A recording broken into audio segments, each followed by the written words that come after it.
will learn about manifestations of disease. Due to disease, we are not able to do our work properly. Can you tell us what is a disease? Disease is an abnormal condition that affects the function of some or all organs of an organism in a negative way. Let's understand it.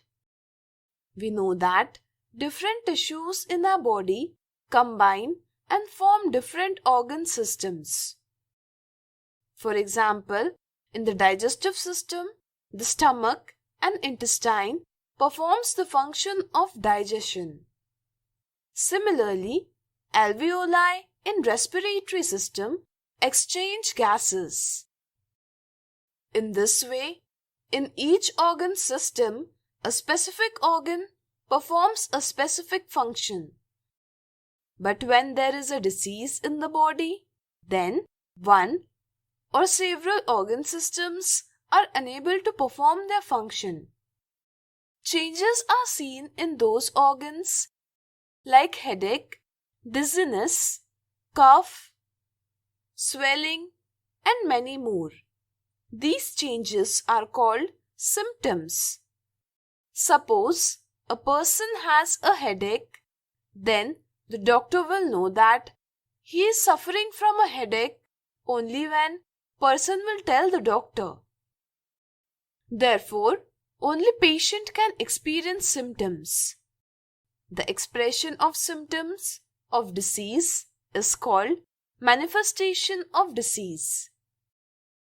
If someone has a headache, then it may be due to cold, stress, meningitis, and many more. Therefore, from symptoms, we get to know that there is a disease. But from symptoms, we cannot know that it is which disease. Therefore, on the basis of symptoms, doctor looks at the signs of disease and identify the disease. Signs of disease such as swelling, fever can be identified by a doctor. To ensure the identification of disease, physicians can also do some laboratory tests.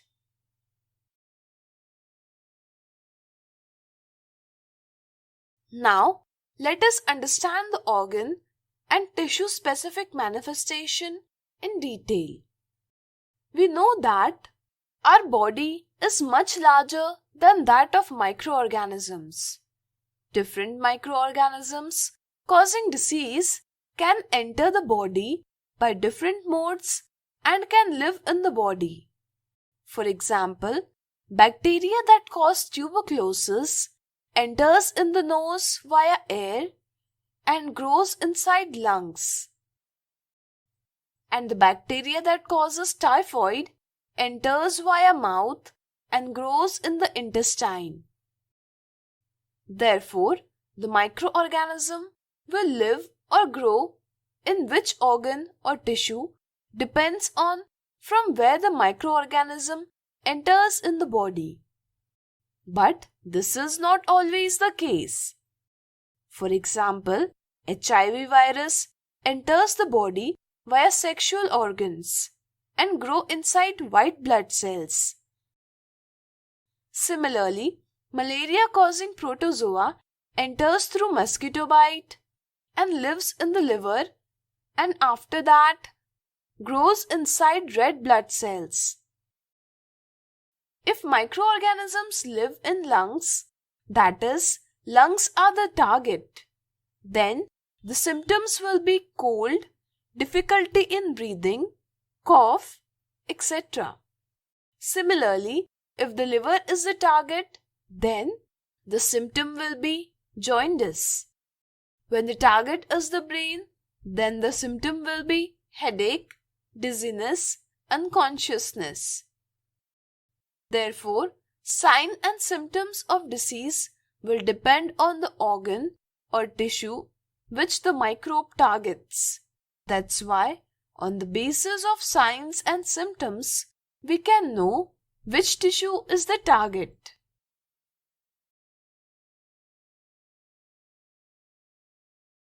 The immune system in our body protects us from diseases. When an infection occurs, the immune system becomes active and forms various cells. These cells migrate to affected organs or tissue and kill microorganisms. This process is called inflammation. Due to inflammation, local effects such as swelling and pain and general effects such as fever occur. Therefore, infectious diseases have organ and tissue-specific symptoms along with other common symptoms. HIV virus lives in the cells of the immune system and destroys them. Because of this, we cannot fight with small infections. In this situation, common cold and cough can cause pneumonia, and intestinal infection can cause major diarrhea with blood. These other infections cause the death of the patient.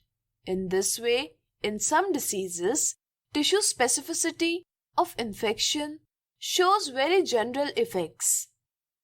We should keep in mind that when the number of microorganisms entering the body are less, then the manifestation of disease will be less. And if the number of microorganisms entering the body is large, then the disease can be severe and it can be life-threatening. Therefore, the severity of disease manifestation depends on the number of microbes in the body, and the immune system present in the body determines the number of living microorganisms inside the body. So today we have learned about manifestation of disease.